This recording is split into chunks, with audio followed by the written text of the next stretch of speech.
কাউকে ছবি আঁকা শেখাতে চাইলে কৌশলে শেখাতে হয়। কৌশলে আঁকলে দৃশ্য আঁকা সহজ হয়। সোজা একটা দাগ দিলাম। দারুণ একটা দৃশ্য আপনাদেরকে এঁকে দেখাবো, অপেক্ষা করুন, ভিডিওটি শেষ পর্যন্ত দেখুন। এরপর দেখুন এই মাঝে এখান থেকে এইভাবে একটু ভাঁজ ভাঁজ করে এত দূর পর্যন্ত একটা দাগ নিয়ে আসলাম। এরপর এখান থেকেই আবার ঢেউ ঢেউ করেই উপর দিকে দাগটি তুলে নিয়ে গেলাম। এবার এই দুই দাগের মাঝে সুন্দর একটি অর্ধবৃত্ত এঁকে সূর্য আঁকলাম। এখান থেকে সোজা একটা দাগ দিলাম। এই তো দেখুন এভাবে নিচের দিকে নিয়ে আসব। আবার এখান থেকেও নিচের দিকে নিয়ে আসব। এই দাগটা আমরা ডাবল করব। এখান থেকে ডাবল করলাম। এটা হচ্ছে একটি ব্রিজ সিনারি, আর এখানে আমরা রেলিং আঁকবো। এই তো এভাবে করে নিচের দিকে যত আসবে তত এই রেলিংগুলো বড় হবে। আবারও এখানে নিচের দিকে যত আসবে অর্থাৎ সামনের দিকে যত আসবে ততই রেলিংগুলো বড় দেখা যাবে। আমরা জানি দূরের জিনিস ছোট দেখা যায়, কাছের জিনিস বড় দেখা যায়। এবার এখান থেকে দেখুন এইভাবে ভাঁজ করে লেগে দিব, আবার ভাঁজ করে মিলে দিব, আবারও ভাঁজ করে মিলে দিচ্ছি, একটার পর একটা। সুন্দর একটি ব্রিজ সিনারি। এই ব্রিজের মাঝে এভাবে করে দাগ দিতে হবে। আবারও এখান থেকে সামনেরগুলো বেশি ফাঁকা থাকছে। মূলত এই ব্রিজটাই কিন্তু বেশি সুন্দর লাগছে। এরপর দেখুন এই যে দূরের এই পাহাড় অথবা গাছপালা যেটা বোঝানো যায়, আমরা পাহাড়ও বোঝাতে পারি, গাছপালাও বোঝাতে পারি। নিচের দিকে গাঢ় করব এবং উপর দিকে হালকা রাখবো। আমরা 4B পেন্সিল দিয়ে এটা করছি। 4B অথবা 6B পেন্সিল দিয়ে করলে এই দাগগুলো গাঢ় হয়। পেন্সিলের দাগগুলো গাঢ় হয়, দেখতে সুন্দর লাগে এবং কষ্ট কম হয়, বেশি ঘষার প্রয়োজন হয় না।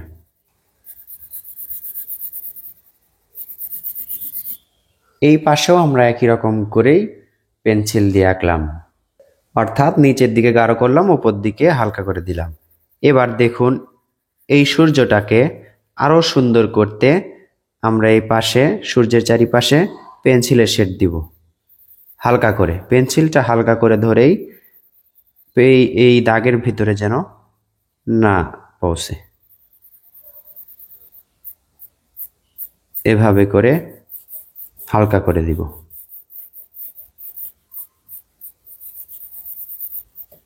তাহলে দেখুন সূর্যটা অনেক সুন্দর লাগছে। আকাশে দু একটি পাখি উড়ে যাচ্ছে, শুধুমাত্র একটা দাগেই বোঝানো যাবে। এই তো এইভাবে একটা দাগেই বোঝানো যায়। এবার ব্রিজের কাজটা আমরা করব। দেখুন এই খুঁটিগুলো একটু গাঢ় করে দিব। এক পাশে গাঢ় করে দেওয়ার চেষ্টা করব, আরেক পাশে যেন হালকা থাকে। এটা করলেই সুন্দর হবে। এক পাশে গাঢ়, এক পাশে হালকা। মোটা পেন্সিল, এজন্য একটা দাগেই আমার হয়ে যাচ্ছে। যখন দৃশ্যটা বড় করে আঁকবেন তখন এভাবে করবেন, এক পাশে গাঢ় এক পাশে হালকা। এরপর দেখুন পেন্সিল দিয়ে এভাবে করে ব্রিজের এই মাথা থেকে ভিতর দিকে এভাবে টেনে দিবেন। এতে করে কাঠের ব্রিজ, এটা সুন্দর বোঝা যাবে, কাঠটা দেখতে ভালো লাগবে। এভাবে করে ধরবেন এবং ডান দিকে ছেড়ে দিবেন। ওই পাশে যখন আমরা করব একই রকম করেই দাগটা দিব। দেখুন এই তো এখান থেকে এদিকে। তাহলে সুন্দর একটি ব্রিজ সিনারি হয়ে গেল। এটাকে আরো আকর্ষণীয় করা যায় কিভাবে দেখুন। যদি একটা তাল গাছ অথবা ডাব গাছ আঁকা যায়, আমরা এখানে একটি ডাব গাছ আঁকবো। এখান থেকে এইভাবে একটু ভাঁজ করে দিব। আবার কি করব, এই দাগটা ডাবল করে নিচের দিকে নিয়ে আসব। তবে নিচের দিকে যত আসবে চওড়া হবে। এ পাশ থেকেও আরেকটি ডাব গাছ আঁকবেন এভাবে, নিচের দিকে সরু, নিচের দিকে চওড়া, উপর দিকে সরু।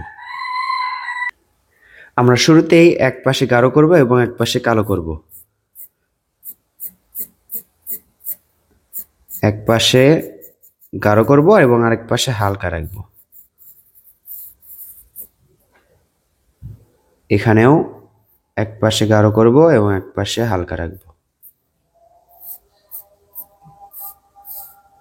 ডাব গাছের পাতার শেপগুলো আমরা এঁকে নিব এভাবে। দেখুন এটা আঁকা অনেক সহজ বা খুব ইজি। দেখুন এভাবে অনেকগুলো পাতার ডাল এঁকে নিলাম। এখানে শুধুমাত্র ঝিরিঝিরি করে ডাবের পাতার শেপ যেগুলো থাকে পাতা সেগুলো আঁকলেই হবে। মোটা পেন্সিল দিয়ে ডাব গাছের পাতা আমরা এঁকে নিলাম এইভাবে। দেখুন একটু ভিডিওটি স্কিপ করে আপনাদের দেখালাম, তবে এভাবে আপনারা আঁকতে পারবেন, এটাই সহজ হবে। মোটা পেন্সিল দিয়ে করছি, এতে করে সুবিধা হলো এবং অল্প সময়ে করা সম্ভব হলো। এরপর শুধুমাত্র বাকি থাকলো নদীর পানিতে একটু করে দাগ দেয়া। এই দাগটা আপনি দিতে পারবেন সহজেই। খুব হালকা করে দেওয়ার চেষ্টা করবেন। এইভাবে খুবই হালকা পেন্সিলটা নিয়ে এভাবে একটু পরপর হালকা করে বোঝাবেন যে এখানে এগুলো নদীর পানি। একটু দেখুন দাগগুলো কিন্তু সোজা দিতে হবে, তবে একসাথে দেওয়া যাবে না। এই তো বন্ধুরা, আপনার কেমন লাগলো এই দৃশ্যটি আঁকার কৌশলটি, বা এরকম জায়গা আপনার কাছে কেমন লাগে কমেন্ট করে জানিয়ে দিবেন। ভালো লাগলে লাইক করবেন এবং শেয়ার করবেন অন্যান্য বন্ধুদের মাঝে যারা ড্রয়িং শিখতে চায়। নতুন নতুন ভিডিও পেতে আমাদের সাথে থাকবেন, চ্যানেলটি ফলো বা সাবস্ক্রাইব করে রাখবেন।